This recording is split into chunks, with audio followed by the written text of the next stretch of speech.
So ang pangako ng ating Panginoon ay kanyang tutuparin. Ano yan, no?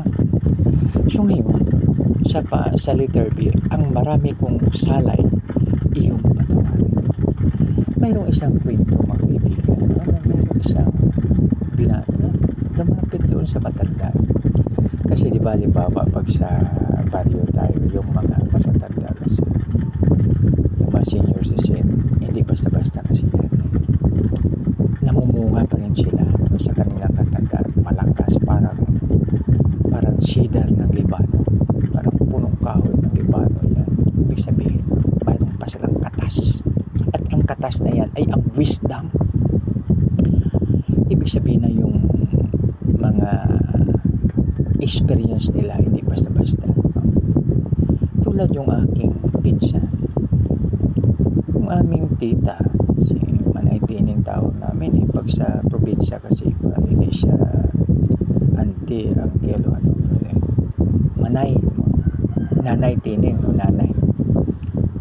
Tapos kung lalaki naman, Tay, halimbawa ang pangalan na Tay Martin, Nay Tining, no? So si Nanay Tining.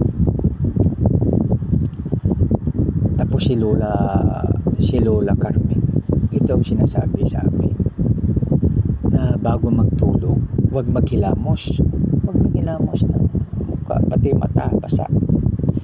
So ngayon yung aking pinsan na lalaki, sa classmate kami, kung kami ay tawag doon noon ay first year, second year, third year, fourth year, ngayon kasi grade 7, 8, 9, 10. So ngayon sabi ng Lola, basta wag kayo, tapos paluap naman ni Nanay Tining, siyempre, no? Sabi niya, wag kayo maghilamos sa Ilonggo pa, hindi ka mo manghilamos bago ka matulog. O siguro punas lang, no? Iyatong trapo lang siyang buyaba. So ngayon, yung pinsan ko, kwan siya, yung parang talagang napakalinis niya, no? Talo ako sa kalinisan kasi ako ay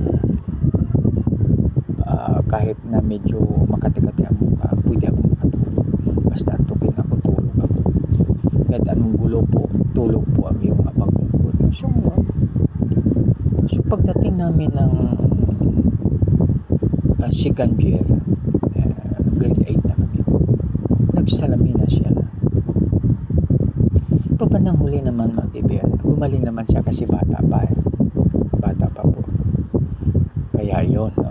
So ibig sabihin, yung gabay ng mga matatanda, pag ating titignan, napakaganda, no? Wag matulog. Tapos isa pa nalaala ko sa aking lola, pinapagalitan ako, mga kaibigan.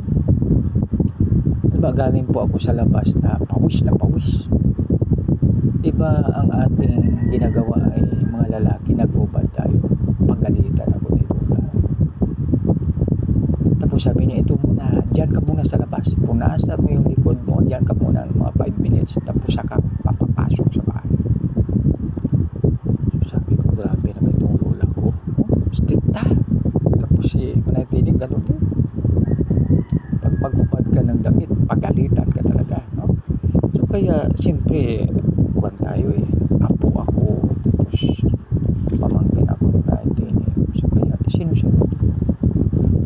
Sili ko, oo, Manay, Manay Tining, oo. Ibig sabihin, opo, yun lang ang ginagawa ko. So ganun, yan, hindi talaga. Tapos isa pa natandaan ko sa lola ko, pagdating ko, hindi ako pwede uminom agad ng tubig, lalo na pag malamig. So sabi na, huwag ka muna uminom ng tubig, pahinga ka muna. So kaya siyempre hindi ko po makalimutan yung tulong ni lola at saka ni Nanay Tining. So ngayon ko lang na imasmasan ako, maganda pala yung turo ng lola ko at saka ni Manay Tining, dahil mayroong nabasa ako, i-forward ng isang dito sa GC, no? Na pagdating mo ng bahay, galing halimbawa sa initan, huwag ka agad daw magbasa basain ang lahat na parte ng katawan. Maliban na siyempre pag mag-move tayo sa CR. Siyempre yun ang punasan natin. So ngayon po, pati mukha, kasi delikado pala, kasi mayroon palang isang pangyayari na galing po siya sa labas, mainit.